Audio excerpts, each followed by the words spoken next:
back to Talk Horror to Me, the only horror movie review podcast that loves their meat rare. And before I bring on our awesome co-hosts, Ashley, Brooke, and Carly, let's see what we're looking at tonight. Tonight we review The Menu. In The Menu, a couple travels to a coastal island to eat at an exclusive restaurant where the acclaimed chef has prepared a lavish menu, but with some shocking surprises for the guests. The Menu is a 2022 American comedy horror film directed by Mark Mylod and written by Seth, Reiss, and Tracy. The Menu had its world premiere at the Toronto International Film Festival on September 10th, 2022, and was released in the United States on November 18th, 2022. Welcome back, ladies! What? So who picked this? Me, because I love food. Because you love food. And I love this movie, but I want to know, Chuck, what did you think? What? Oh my God, I'm so not ready. We actually started having this conversation like 3 minutes ago, and I said we probably should wait. I love this movie. This is my second viewing of this film, and as I said backstage, the more you watch it, the more appreciation you have for the acting, for the pacing, for the whole situation, about the commentary, about like being a foodie and like the food industry and everything surrounding it. It was like the more you watch it, the more you're like, wow, this is a lot deeper than just some psychological thriller. So with that, I adored it. I think it was fantastic. But enough about me and my thoughts. Brooke, what did you think? I loved it. I absolutely loved it. Like Ashley, she's a foodie. I'm a foodie too. I bought her apple. But yeah, I love the film. And it was nice seeing a lot of the actors that you haven't seen in a while in the movie. Like Judithlight, she's one of them. I haven't seen her in a long time. So I was like, oh. But I want to hear what Carly thinks. Oh, I had so much fun watching this. There were things that I wasn't expecting at all, like the mess. I was not expecting the mess. And I know it was supposed to be a horror comedy, but I didn't get a lot of laughs out of it.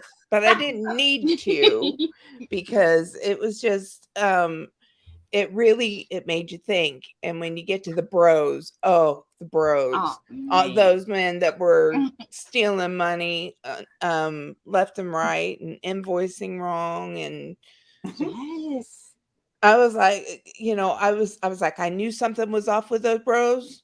I didn't like them from the beginning. So, and then their boss too. Their boss was outside. Remember that part?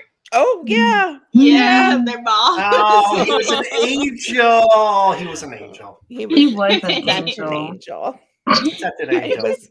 It was a lot of fun to watch. I needed it. I needed that today.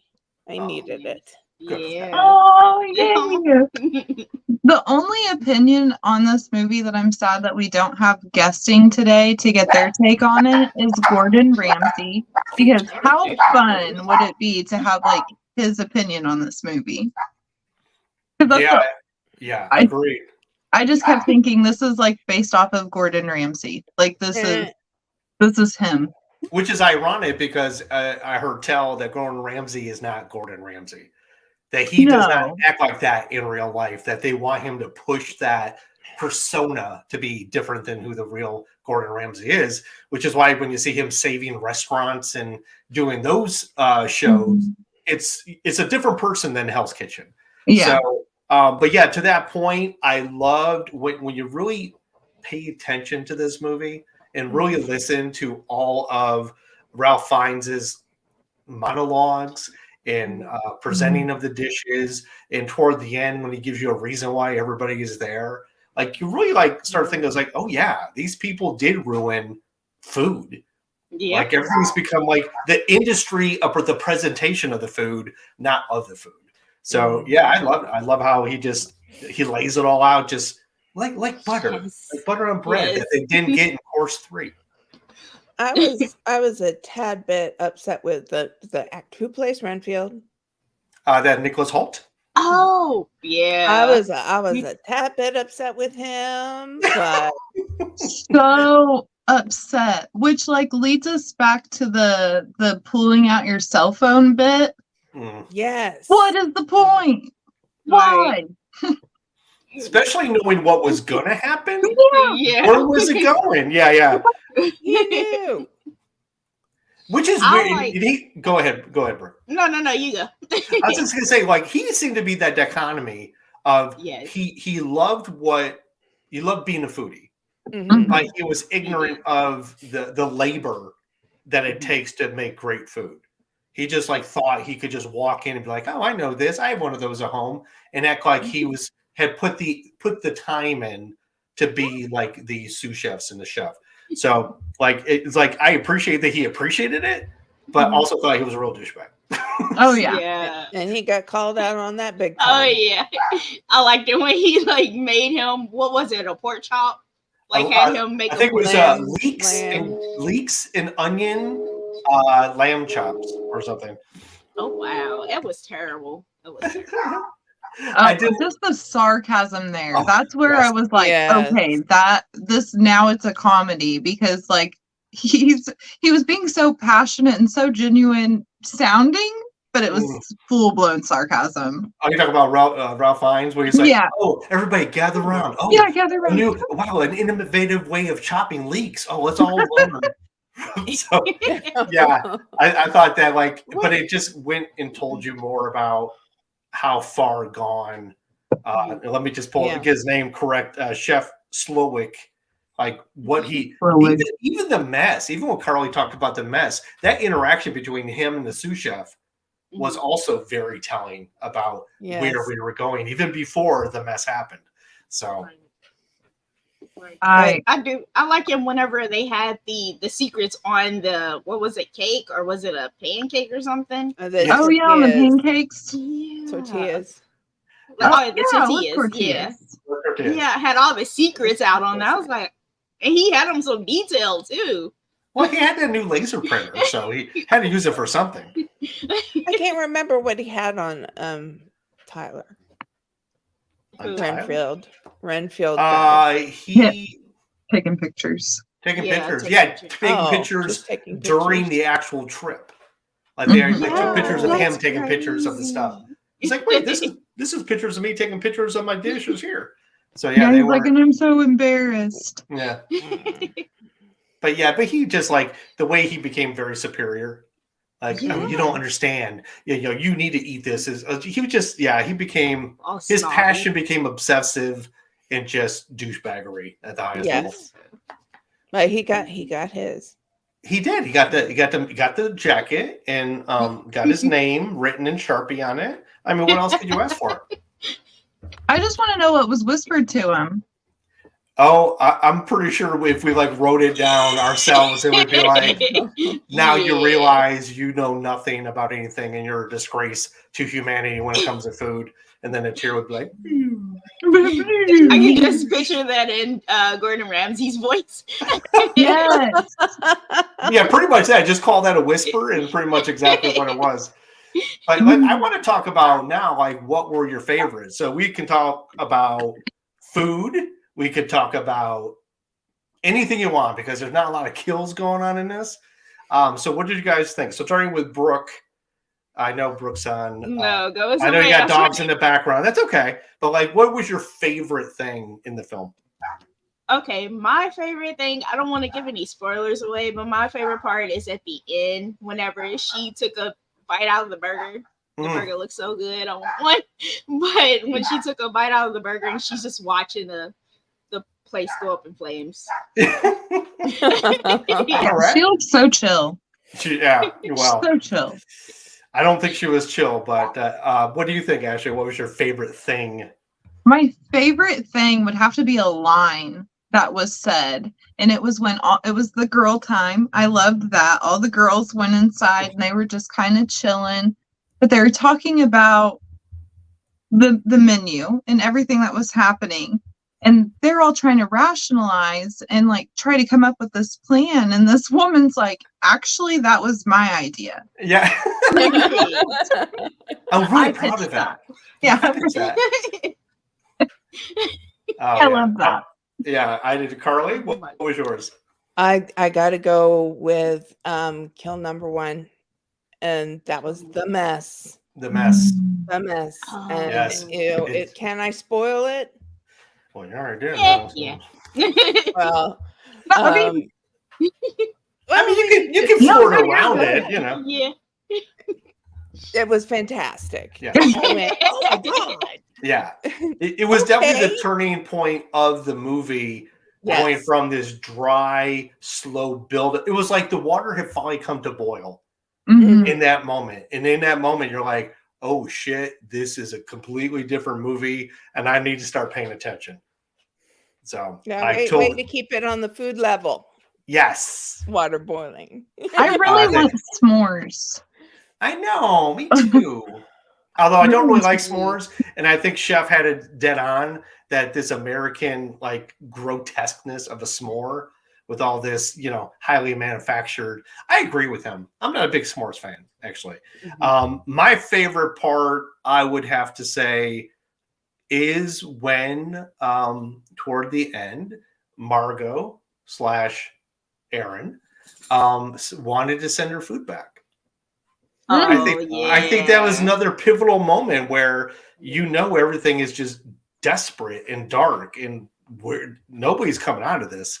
Right. Where do we go from here? How do you change the trajectory of this story, in a meaningful way? And I thought that line or that sequence was great. And I heard, FYI, as I was reading the interwebs today, that they say that Aaron / Margot was possibly poisoned by the burger, that the chef put poison in the burger, let her go without actually letting her go.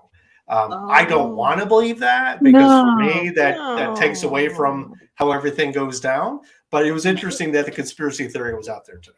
Wow. It is interesting. No. And I don't think that would have played out the way that it did. Because I think they would have showed it. What? Yeah, there would be no point to it seemed to be, it's a little too deep, dark conspiracy for me to really give it a lot of credence. But if you think about the way Chef was like, nobody's coming out of this. And even either she was going to be on the staff side or the patron side, and it was her choice. Even in that way, knowing that she didn't belong there, he wasn't going to let her go. So in that way, if you want to keep to his plan of the menu, that in essence she would have to be part of that plan and not just given a free pass. But I think that's why he did the little whisper, because then that still kept everything even. Had she stayed, it would have been odd. Yeah, I agree. Because whenever the tables were being set up and everything, they didn't include the extra one. You know what I mean? Like their table wasn't included in that. Okay. So I feel like he already made his decision that he was going to do that regardless. Because they didn't they didn't get like little they didn't get all the whole tumult. Yeah, their table didn't get decorated the way everybody else's did. Oh, interesting. Okay. Let me ask you a question. Yeah, go ahead. Well, Margot, how did he know so much about her life? Like, I know that he knew that she was with that old guy, but how did he know that she was an escort? And like, was he following her around too the whole time too? Or I think just reading people. He said that he served many Margaux in his life, and she was not a Margot, and also knew that he recognized somebody else in the service industry, but what was that service industry? And then she basically admitted, which gave him like, yep, nailed it. Oh, wow. But I think to you really recognize chef, people though? What? Huh? Can you really recognize people that's in the service industry and like? No, just like recognize the type, like the type of person. Behavior. It wasn't like her as a person. Yeah. And the only other thing that like was kind of like a weird red herring was when he told her to go up to the smokehouse and get that barrel, and then the assistant sous chef, the main lady, was saying, Oh. nobody told me to go get that thing. So I think that lets credence also, Ashley, to your theory that he was doing anything he possibly could do to get her off the menu. Mm-hmm. So I think it plays pretty well. I do too. So those other people, they're just pessimists. Yeah, right. They just don't like a good meal. And I mean, I'm all one for like unhappy endings. I love that stuff. But this would have been one of those where it would have just been unjust because everything that was happening was just in some sense. Whether we think it's a good idea or not. Although I thought John Leguizamo came up a little short on the blame because he just didn't like the movie. But here's the thing: is like you have to look deeper into that, right? Because I was like, dude, you didn't like the movie because that was your one day off in 12 months, and it's his fault. I was like, but the fact that he looked at John Leguizamo's character as an actor giving up on his own career and just phoning it in, and that's I think what stuck with Chef. But let's talk about what were our favorite meals physically. What was our favorite meal? So Ashley, what was your favorite meal? Oh, I feel like we're all going to be picking this one, but the cheeseburger, because the rest of that stuff, had they put that in front of my face, I would have been like, I'm gone.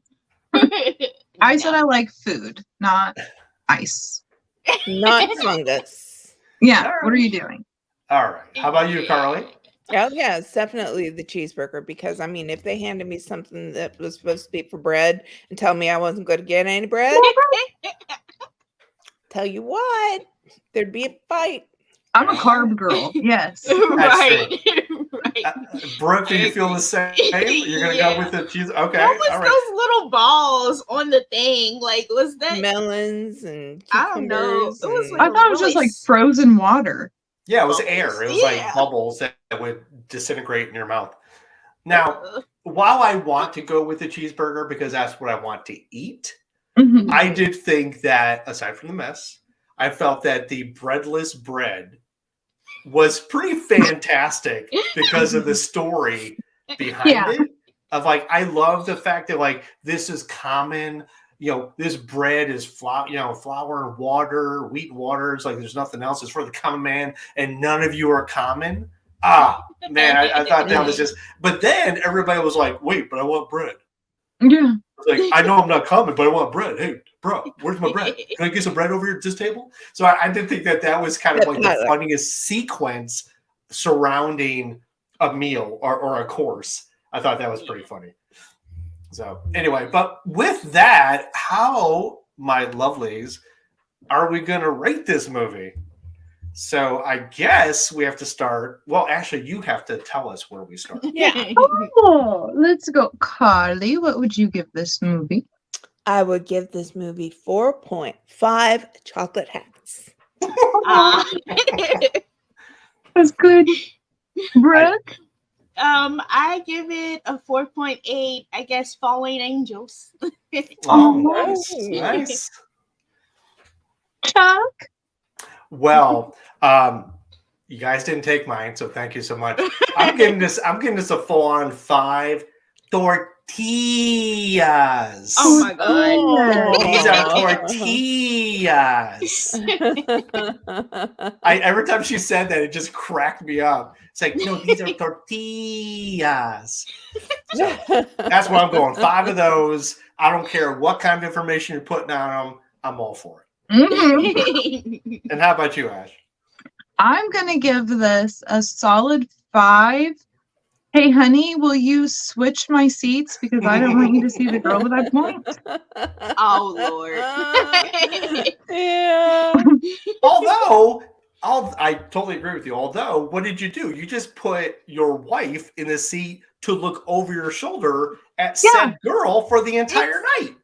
Exactly. So I didn't understand I didn't understand that because then the wife was like, I swear we've seen her before. And I'm like, how have you seen her before? Well, because it looked like her daughter, their dead daughter. So that's kind of like, yeah, it's like, does that look like her daughter? No. She quit asking about her daughter. It's nothing like our daughter.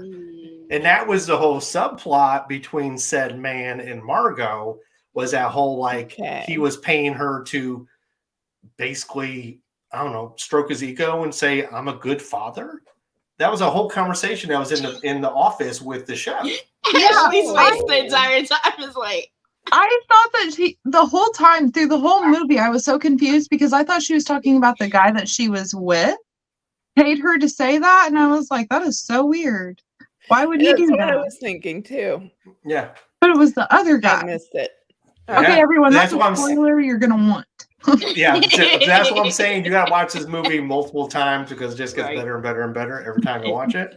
Even Nicholas Hoult with the way he treats Margot on the dock and on the boat and at the first course, just like once you see it again and again, you're like, oh, you definitely know that they ain't together. And my question is, what kind of person brings the person that wasn't on the guest list?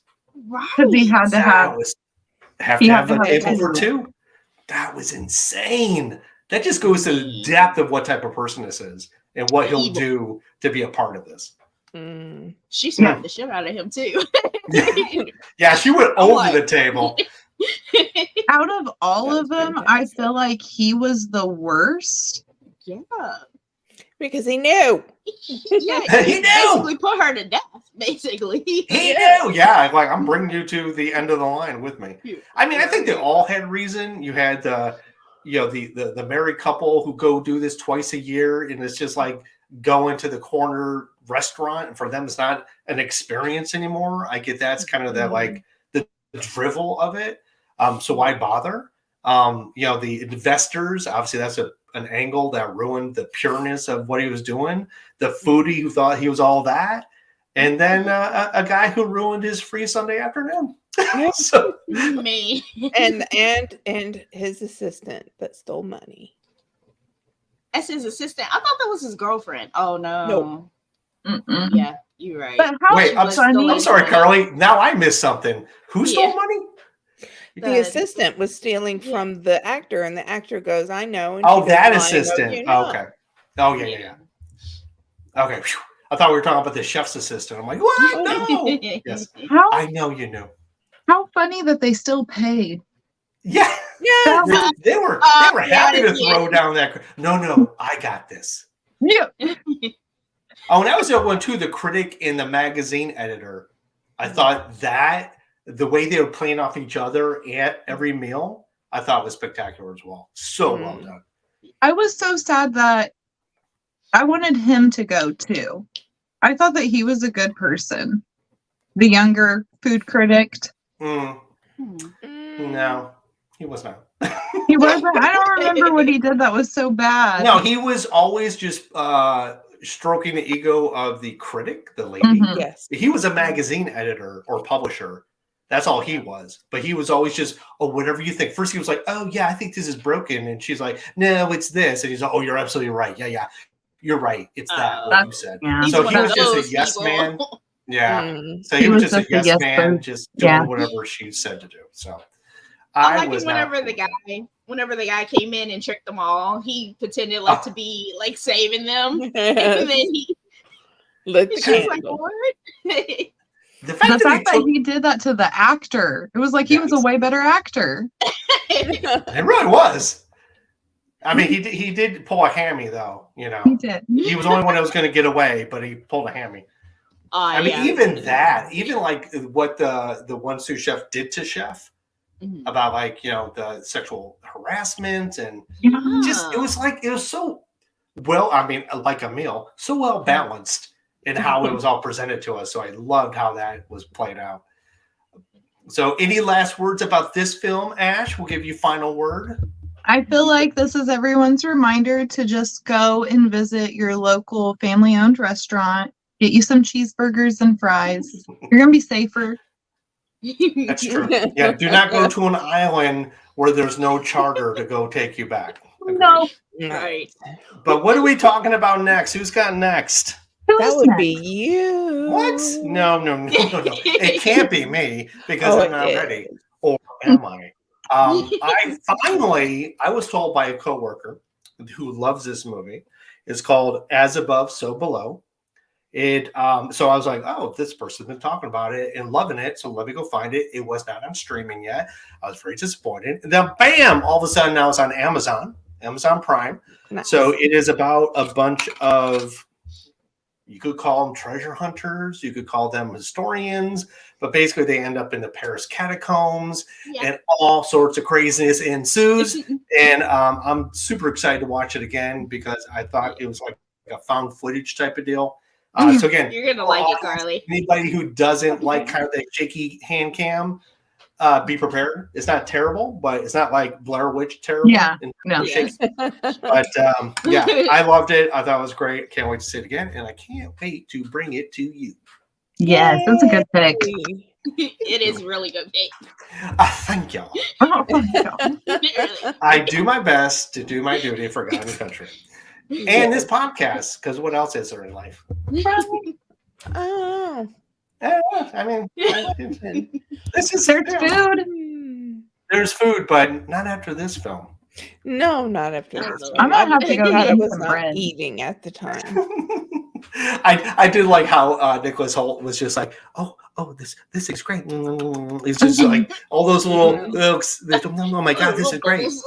It's like, you're not gonna eat yours? I want mine. Oh my gosh, yes. And then getting mad. What did you guys got something? Oh yeah, when they came back from the chase. It's like, what did he's like trying to grab them out. I was like, oh.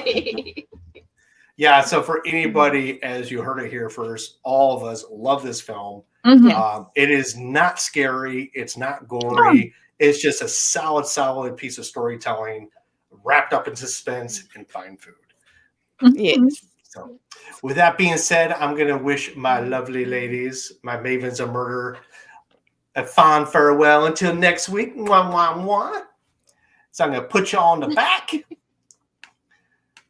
So with that, thank you again for joining us. We'd love to have you here every Sunday night with us. And until next time, we will try to scare you later.